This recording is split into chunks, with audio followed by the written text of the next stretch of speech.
Hello and welcome to a very special How I Paint Things.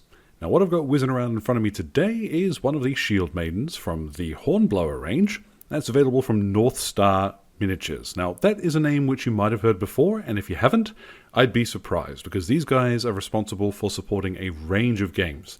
Silver Bayonet, Oathmark, and others. And they also do a whole bunch of different miniatures from other manufacturers and support those too. Now, they got in touch and asked if I'd be interested in just having a bunch of these Shield Maidens. They did say there was no obligation, just to see what I thought of them. But I figured it would be a little bit mean not to put something up on the channel here for you all to see as well. So I wanted to show you that necessarily something being smaller doesn't mean that it has to be less detailed.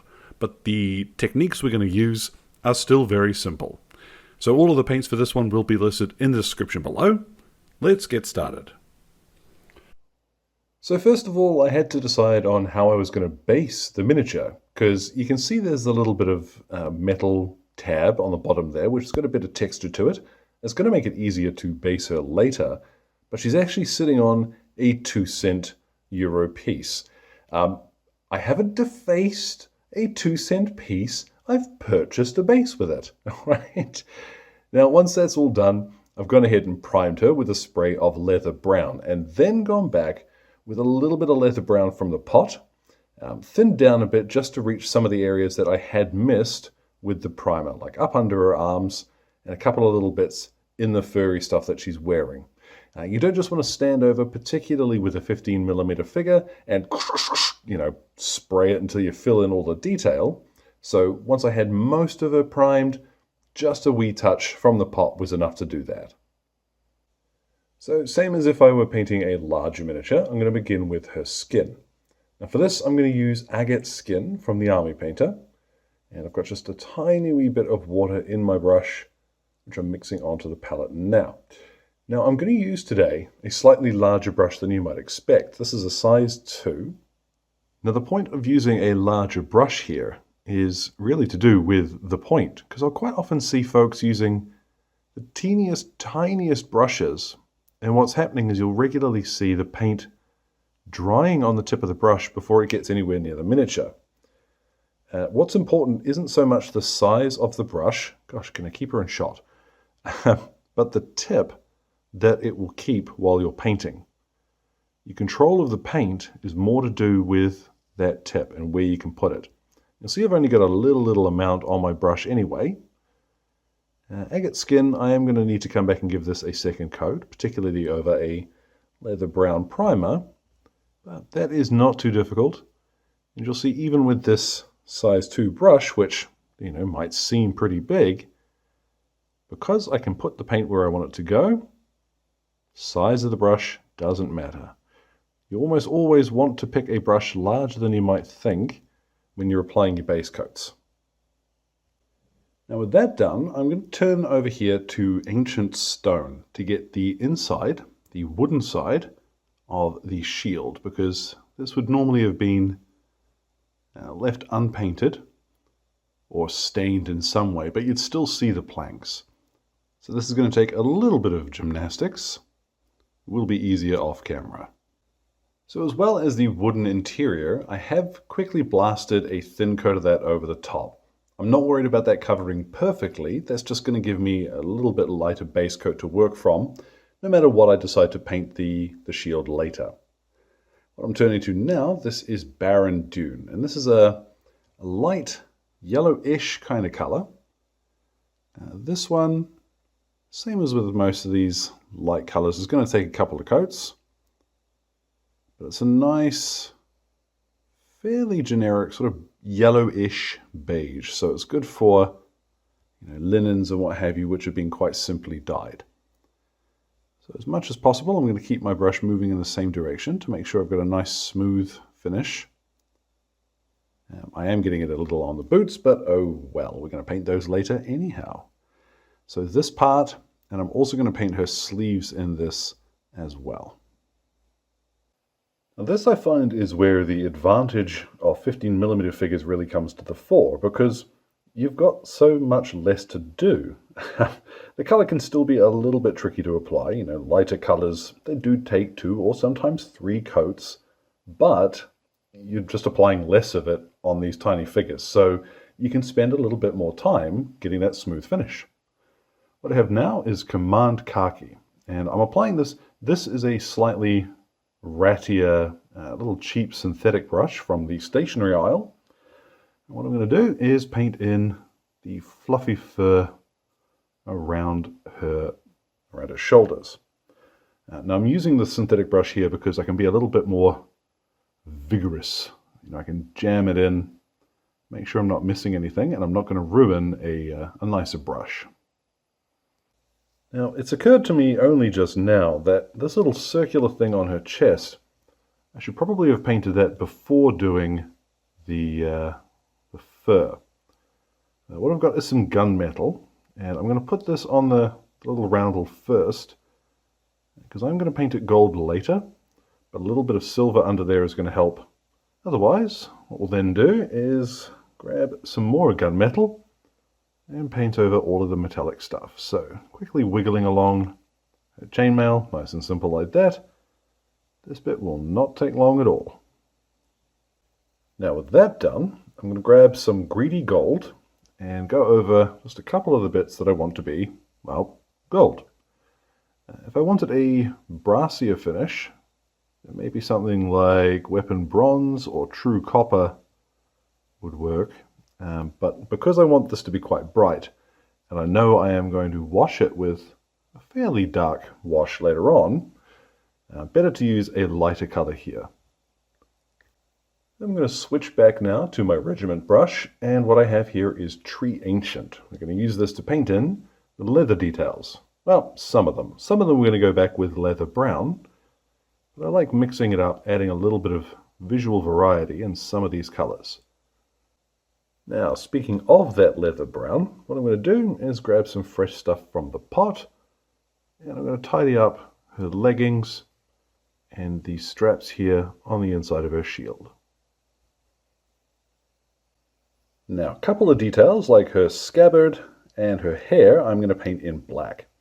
Now, when you're painting hair on a miniature like this, I tend to find it's easiest to start up close, not right at the edge of where the hairline is, but close to it, so you get a feel for where that's going to be, and then drag your brush back and away from the face.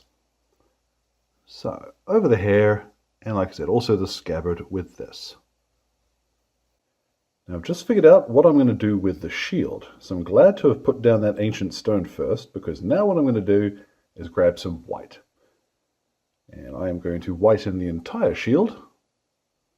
Probably need a couple of coats to do this.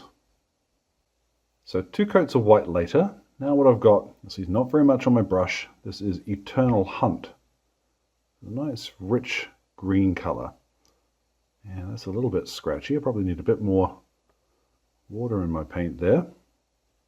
What I'm going to do is eyeball this a little, and I'm going to paint this in quartered. I don't think that's quite perfect. I have gone back and straightened it up a little bit with some white, but at 15 millimeters, I don't think it's going to matter too much. She's going to look cool on the table. So what we're going to do now is to shade her. Now you could go straight to strong tone if you wanted, but I'm going to use instead strong skin shade. What I've got is the monster brush, and I've dipped it in my water. What I'm going to do now is just work most of that out with my fingers. I want a damp brush, but I don't want wet, okay? So I've got my strong skin shade over here, and I'm just running my brush through that a few times. And then we're going to apply over the entire miniature. Now the reason for using such a big brush here is that I can work relatively quickly and cover everything. Now, you'll see in some areas, it's going to collect quite a bit more than in others. So working quickly, apply it over the entire miniature, and then swap on down to your regiment brush, and doing the same trick of making it damp but not wet, just use it to wick away some of this shade. You can either rub it off on a bit of kitchen towel, or on your hand. It's not going to matter too much. But anywhere that it's collecting a lot more than you would like, you can just shift it away while it's still wet. Once it's had some time to dry, we've got plenty of shading. It hasn't dulled the colors down as much as I thought it was going to do, which is quite handy, but we are going to do a little bit of highlighting, because even at 15 millimeters, it's still going to look quite cool on a miniature this size.